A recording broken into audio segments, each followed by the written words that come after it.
오늘 우리에게 주시는 하나님의 말씀은 빌립보서 1장 3절부터 11절까지의 말씀입니다. 내가 너희를 생각할 때마다 나의 하나님께 감사하며 간구할 때마다 너희 무리를 위하여 기쁨으로 항상 간구함은 너희가 첫날부터 이제까지 복음을 위한 일에 참여하고 있기 때문이라. 너희 안에서 착한 일을 시작하시니까 그리스도 예수의 날까지 이루실 줄을 우리는 확신하노라. 내가 너희 무리를 위하여 이와 같이 생각하는 것이 마땅하니 이는 너희가 내 마음에 있음이요 나의 매임과 복음을 변명함과 확정함에 너희가 다 나와 함께 은혜에 참여한 자가 됨이라. 내가 예수 그리스도의 심장으로 너희 무리를 얼마나 사모하는지 하나님이 내 증인이시라. 내가 기도하노라. 너희 사랑을 지식과 모든 총명으로 점점 더 풍성하게 하사 너희로 지극히 선한 것을 분별하며 또 진실하여 허물 없이 그리스도의 날까지 이르고 예수 그리스도로 말미암아 의의 열매가 가득하여 하나님의 영광과 찬송이 되기를 원하노라. 아멘. 어떻게 하면 기쁨이 충만한 삶을 살아갈 수 있을 것인가? 어제 제가 말씀을 드리면서 생명 현상이 일어나는 곳에 우리를 노출할 수 있을 때 그러한 일이 일어난다 말씀을 드렸었습니다. 그래서 사도 바울은 그 기쁨을 놓치지 않기 위해서 자기 자신을 그리스도의 종으로 자리매김을 했습니다.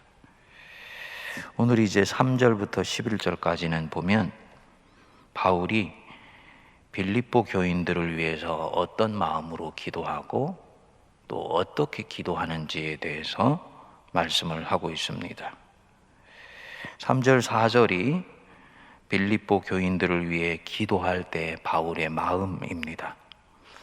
내가 너희를 생각할 때마다 나의 하나님께 감사하며 4절, 간구할 때마다 너희 무리를 위하여 기쁨으로 항상 간구한다. 사도 바울이 빌립보 교인들을 위해 기도할 때는 감사하고 기쁨으로 항상 간구를 한다 그랬습니다. 사람이 기도할 때 그 기도를 움직이는 정서가 있지요. 어떤 사람 또 어떤 제목에 대해서는 걱정과 염려로 기도합니다. 또 어떤 사람 어떤 제목에 대해서는 소망과 열정으로 기도합니다. 근데 바울이 빌립보 교인들을 위해서 기도할 때는 감사하며 기쁨이 충만하다. 이들을 생각하면 가슴이 설레이는 것입니다. 우리도 그렇지 않습니까? 누군가를 생각하면 마음이 침울해지는 반면에 누군가를 떠오르게 되면 입가에 미소가 떠오르게 되는 그런 사람이 있습니다. 이 바울에게 빌립보 교인들은 감옥 한복판에서도 자신의 가슴을 설레이게 하는 사람들이었습니다. 그리고 그 뒤에 5절부터 7절까지가 자신이 이런 마음으로, 즉 생각하면 입가에 미소가 떠오르고 가슴이 설레이는 마음으로 이 빌립보 교인들을 위해 기도하는 이유가 나오지요. 5절 한번 보실까요? 그 이유가 무엇입니까? 너희가 첫날부터 이제까지 복음을 위한 일에 참여하고 있기 때문이다. 첫날부터 이제까지 복음을 위한 일에 참여하여서 사도 바울과 함께 그리스도 안에서 교제하고 있다는 것입니다. 빌립보 교인들은 처음 바울을 만나서 복음으로 거듭나고 난 뒤부터 지금까지 한결같은 마음으로 복음을 위해서 바울과 신실하게 동역해 왔다는 것입니다. 첫날부터 이제까지, 처음부터 지금까지, 시작부터 끝까지 한결같이 복음에 신실하다. 이게 바울이 보았던 빌립보 교인들입니다. 그러니까 이런 빌립보 교인들을 보는 바울의 가슴은 설레인다는 거지요. 성도님들 보십시오. 바울의 시선은 지금 하나님을 향하고 있습니다. 복음을 향하고 있습니다. 자신이 가장 소중히 여기는 이 시선에 같은 시선을 주고 있는 사람들이 있다는 것을 발견한 것입니다. 그들이 바로 빌립보 교인들입니다. 그리고 그런 사람들이 나와 한 시선을 보고 있다는 것을 알아차리게 되었을 때 여기에는 엄청난 기쁨이 있습니다. 천군 만마를 얻는다, 우리가 옛날에 그런 말을 하죠. 바로 이 바울이 빌립보 교인들을 보면 가지고 있는 마음입니다. 그래서 이들을 보면 이들의 존재 자체가 바울 자신을 설레이게 만듭니다. 하나님도 이런 사람들을 보시면은 설레이게 돼요. 성도님들, 사람 중에 크게 두 부류가 있습니다. 빌립보 교인 같은 사람이 있고 갈라디아 교인 같은 사람이 있습니다. 처음부터 지금까지 한결같이 예수님을 향해 걸어가는 사람, 빌립보 교인 같은 사람입니다.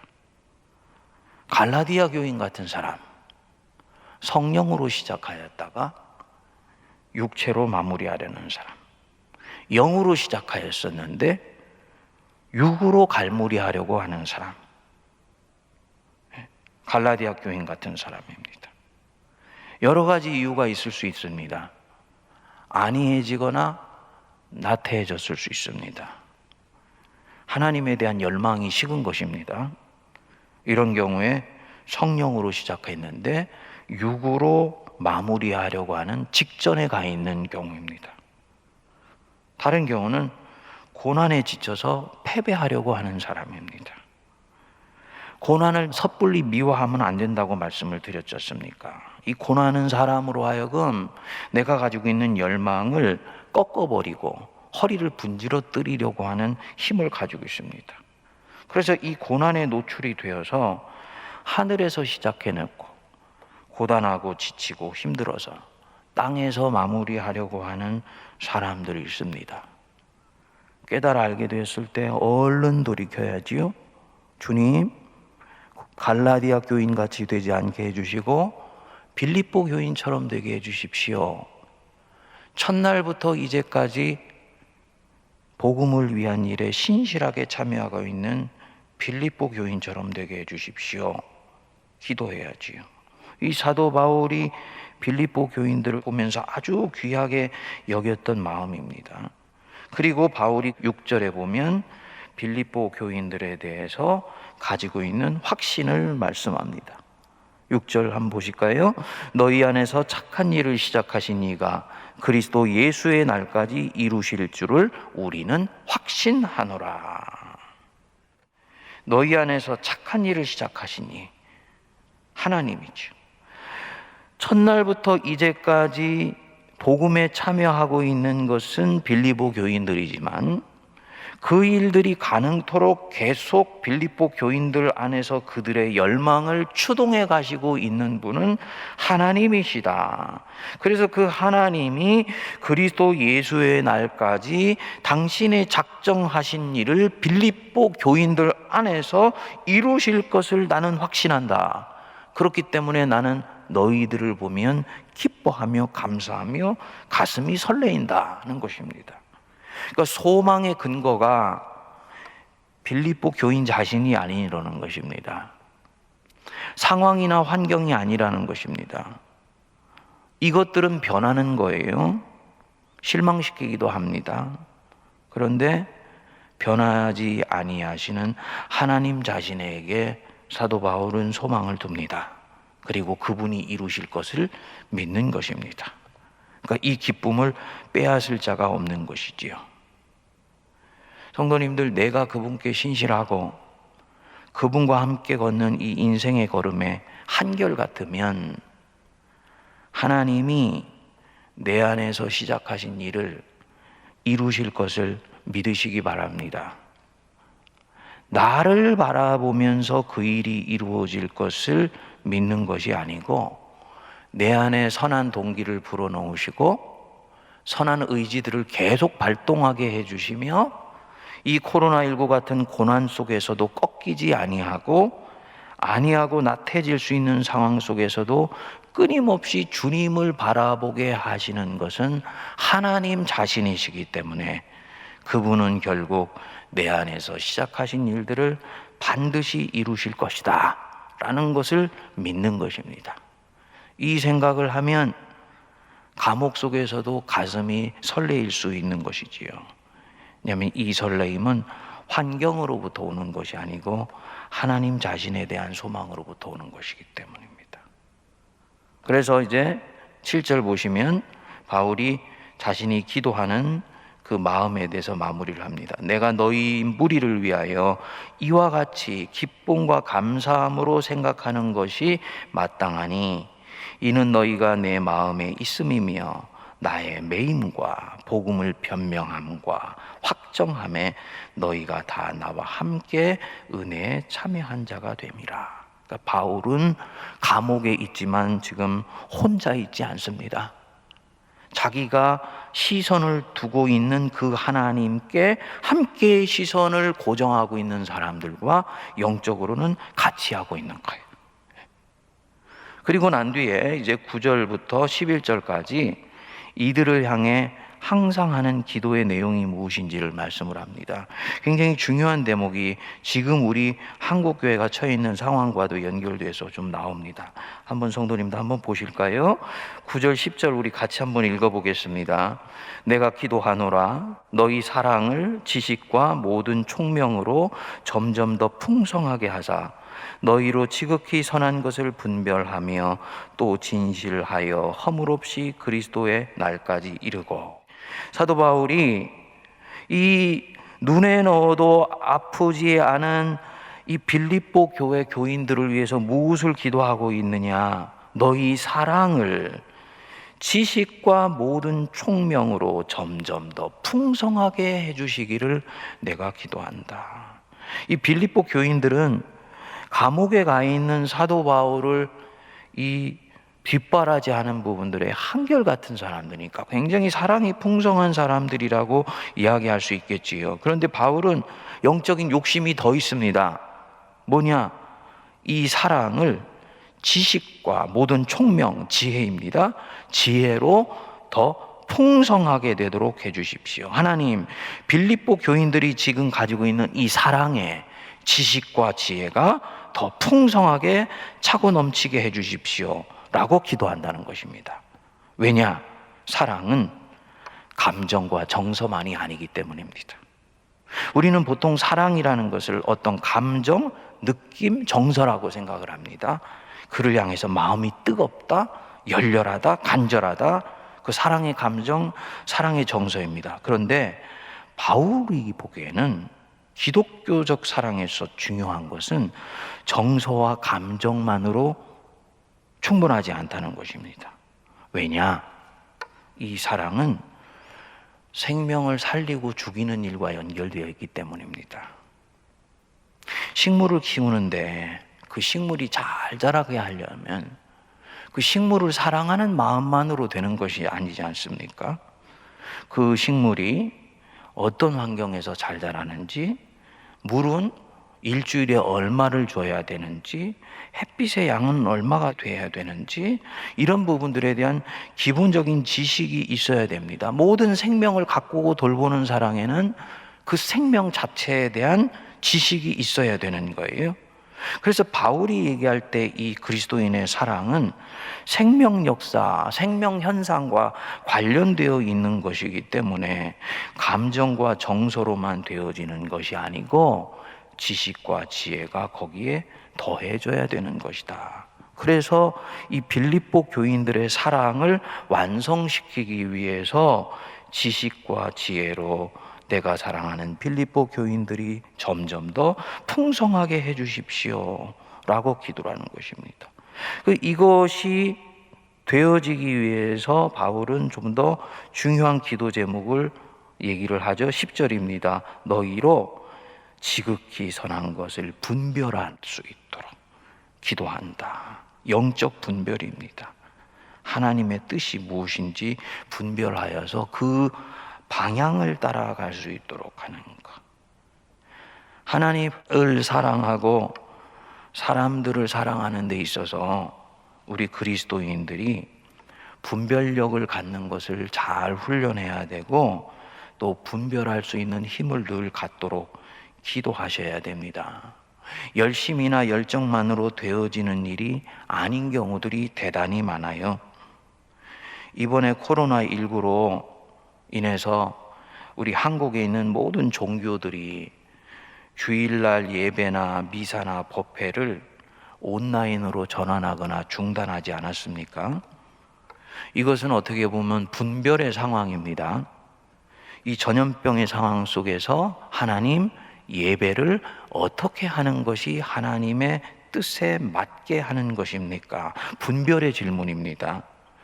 적지 않은 교회들이 예배는 생명과 같은 것이기 때문에 포기할 수 없을 뿐만 아니라 이 예배는 교회에 와서 반드시 드려야 되는 것이다 라고 결단을 해서 나온 교회들이 한국 교회 안에서 한 25% 정도라고 통계가 나왔습니다.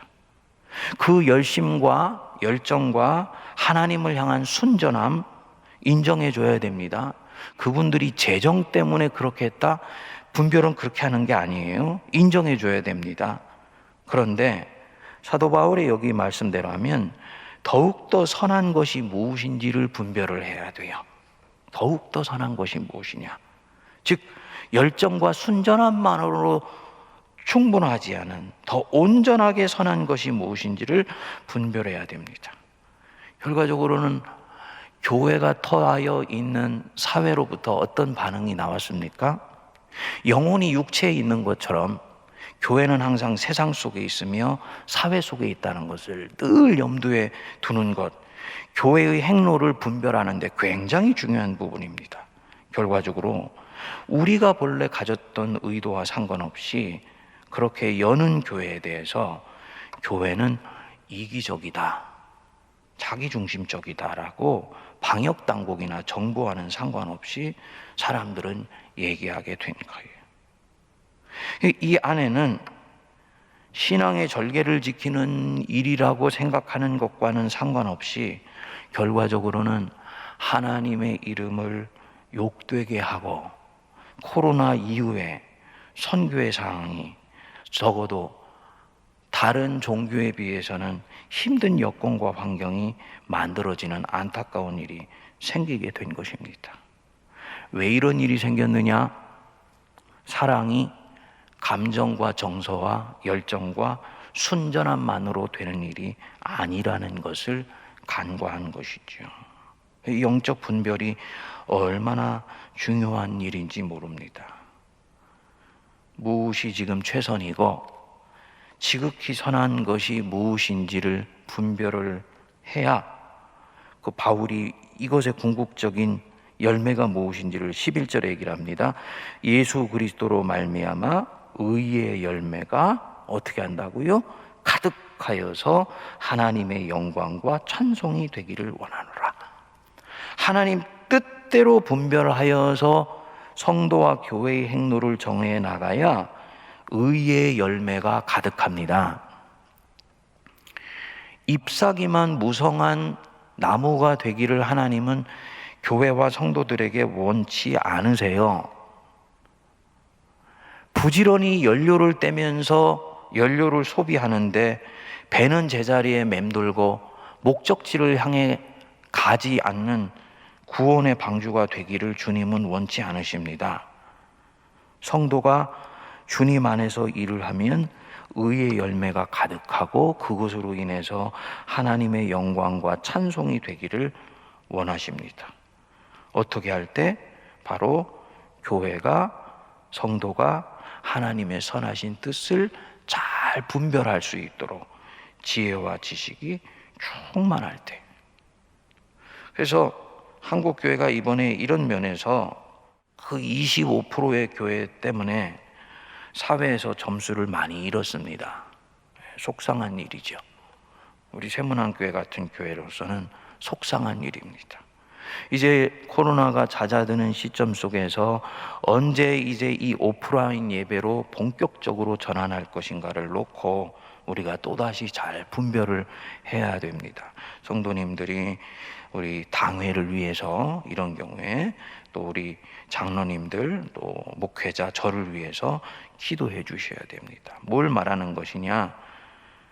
좋은 일을 하기 위한 열망만큼이나 그 좋은 일이 열매와 결실을 이루기 위해서는 합당한 분별력을 모든 교회들이 가질 수 있도록 기도하며 또 그것을 연습하고 추구해 나가야 된다라는 것입니다.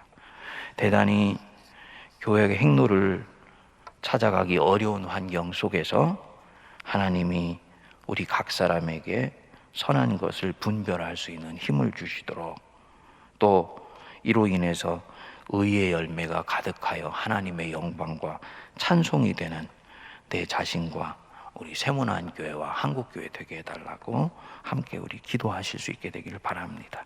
잠시 기도하겠습니다. 우리 주 예수 그리스도의 크신 은혜와 하나님 아버지의 무한하신 사랑하심과 성령님의 위로교통 감동 감화 역사하심이 아침 일찍 주님 앞에 나와 우리 주님 눈에 발견됨으로 하루를 시작하는 모든 거룩한 주의 백성들 머리머리 위에 민족과 교회의 아픔을 끌어안고 기도하며 이 땅의 어머니 교회로서의 행로를 끊임없이 추구하여 나가는 우리 세문안교회와 이 나라 이 민족과 저북녘과 온 누리 위에 이제로부터 영원토록 함께하옵시기를 간절히 축원하옵나이다. 아멘.